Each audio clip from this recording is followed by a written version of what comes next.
Assalamu alaikum viewers. Welcome to Siasat English News. I am Ayman Omar. Union Minister of State for Home Affairs G. Kishan Reddy today inspected Gandhi Hospital. The minister inspected the vaccination center at the hospital. Speaking on the occasion, Reddy said that the ongoing COVID-19 vaccination drive was going on at a rapid pace across the country. He said that they had made all the arrangements to avoid the shortage of the vaccine. He also said that they had taken steps for the proper and error-free transportation of the vaccine. He said that the two pharmaceutical companies of the country were producing Covishield and Covaxin vaccines in a great manner. He said that the vaccine was also being supplied to 50 countries of the world besides India. He raised that they were keeping adequate stocks of the vaccine and added that the Prime Minister of the country, Narendra Modi, had taken Covaxin vaccine. Reddy said that he had taken Covishield vaccine and claimed that the vaccine was working in a very effective manner. Telangana government today signed a deal with noted Gokaldas Images Company which will begin its apparel industry in Sirsella district. The company officials called on IT and Industries Minister K.T. Rao here along with officials and discussed on the new apparel industry. This new company will surely boost clothes and apparel sector and provide jobs to 1100 persons directly, K.T. Rao said after signing the deal. The government is to provide all facilities and infrastructure for the development of this sector. He also maintained that the government is keen to offer necessary training to women and youth for the purpose. The minister extended thanks to the Gokaldas Images Company for coming forward with its proposal to invest in clothes industry and offer jobs and employment. This is a noted company at national level for its large-scale production of ready-to-wear and garments and apparel. The Director General of Police of the state, M. Mahinder Reddy, today asked the police commissioners and SPs to take steps for the prevention of COVID-19 virus. The DGP held a video conference with the district police officers. Speaking on the occasion, he said that the steps should be taken in order to ensure that all people of the state followed the COVID-19 norms.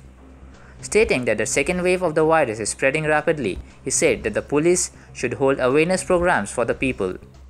He also asked the officials to rope in the services of civil society organizations for the prevention of the virus.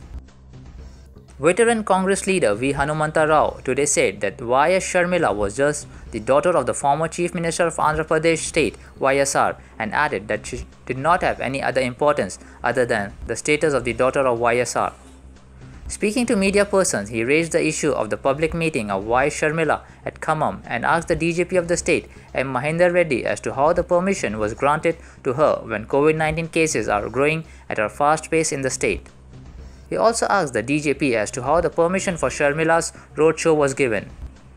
He alleged that the state government had denied permission to the programs proposed by the Congress party leaders. He asked the police as to why they were showing discrimination towards them. He alleged that Sharmila's party was being formed to pocket the votes of Andhra people living in Hyderabad and alleged that the ruling TRS and opposition BJP were behind the formation of a political party by Sharmila. He made it clear that Sharmila should do her politics in Andhra Pradesh and not in Telengana. Education Minister Sabita Reddy, along with BC Welfare and Civil Supplies Minister Gangula Kamalakar and Chief Advisor to the government Rajiv Sharma, urged the collectors to ensure that 25 kgs of fine rice and 2000 rupees per month is distributed to all teaching and non-teaching staff working in all recognized private schools. KCR taken this decision on humanitarian grounds to help the private teachers and staff, they said. The scheme will benefit an estimated 1.45 lakh teaching and non-teaching staff of recognized private schools. Speaking on the occasion, Minister Sabita Indra Reddy thanked the Chief Minister for this humanitarian gesture and wanted the collectors to utilize the database available with the Education Department in respect of private schools and take utmost care in identifying the beneficiaries. Education Department will send a link to all the districts through which the data should be uploaded between 10 to 15th of April. Scrutiny and grievance redressal will be done from the 16th to 19th of April.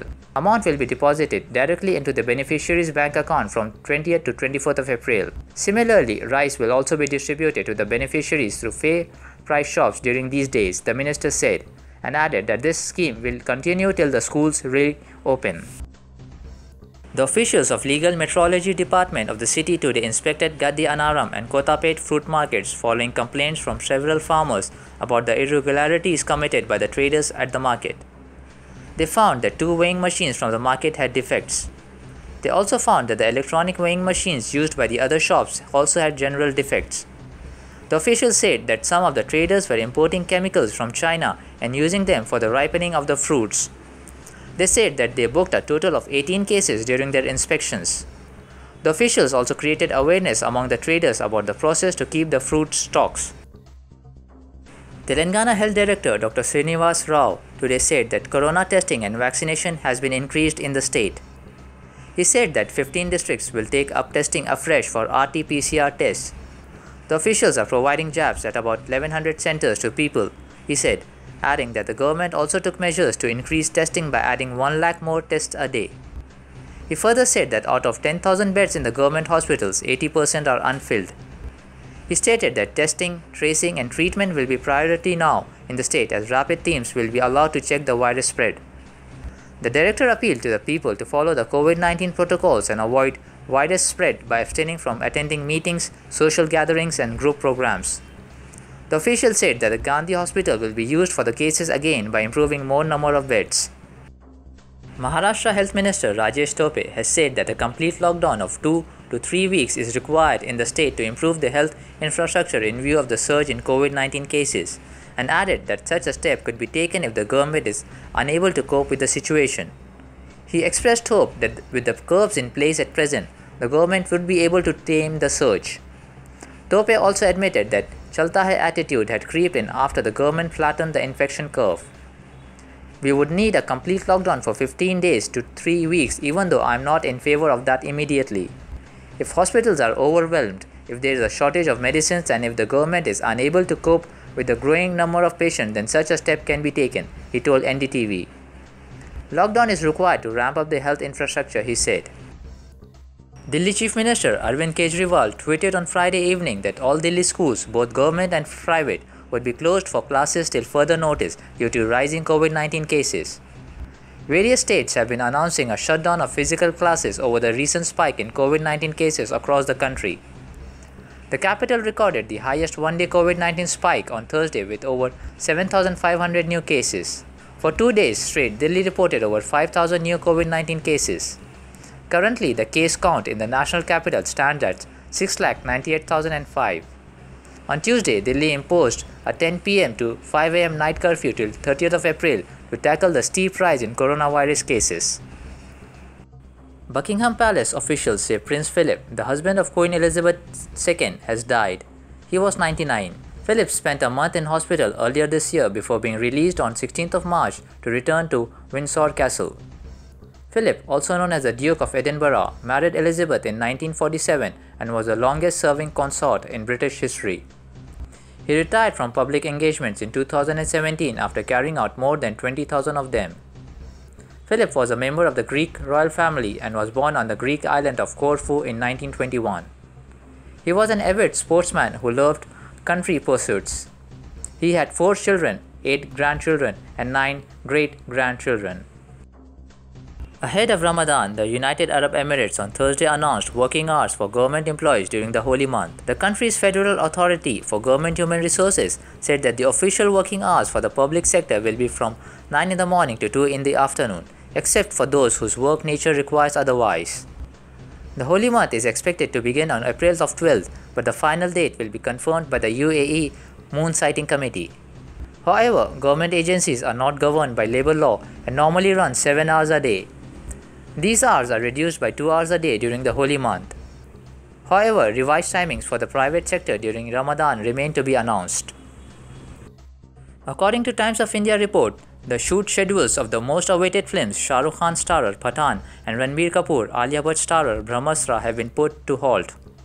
With the new restrictions imposed by the Maharashtra government, FWICE General Secretary Ashok Dubey revealed that set construction of both these films have been kept on hold. He told Times of India there were 3 big sets that were under construction, including Pathan, which was being built on the helipad of Film City that involved the shooting of John Abraham and Shah Rukh Khan. Then there was Brahmastra set and Vikram Motwani's Andolan Pictures set that was also under construction. Each set had about 250 members from the setting department working every day, and the work was supposed to go on for a month, but this new lockdown will hit their livelihood. Royal Challengers Bangalore captain Virat Kohli is focused and ready to go in the upcoming edition of the Indian Premier League 2021. The IPL 2021 will commence on Friday with Mumbai Indians locking horns against Virat Kohli-led RCB at the M.A. Chidambaram Stadium in Chennai. Ahead of the tournament opener, Kohli on Thursday shared pictures from his net session, giving a glimpse of what fans could expect from the Indian skipper in the IPL.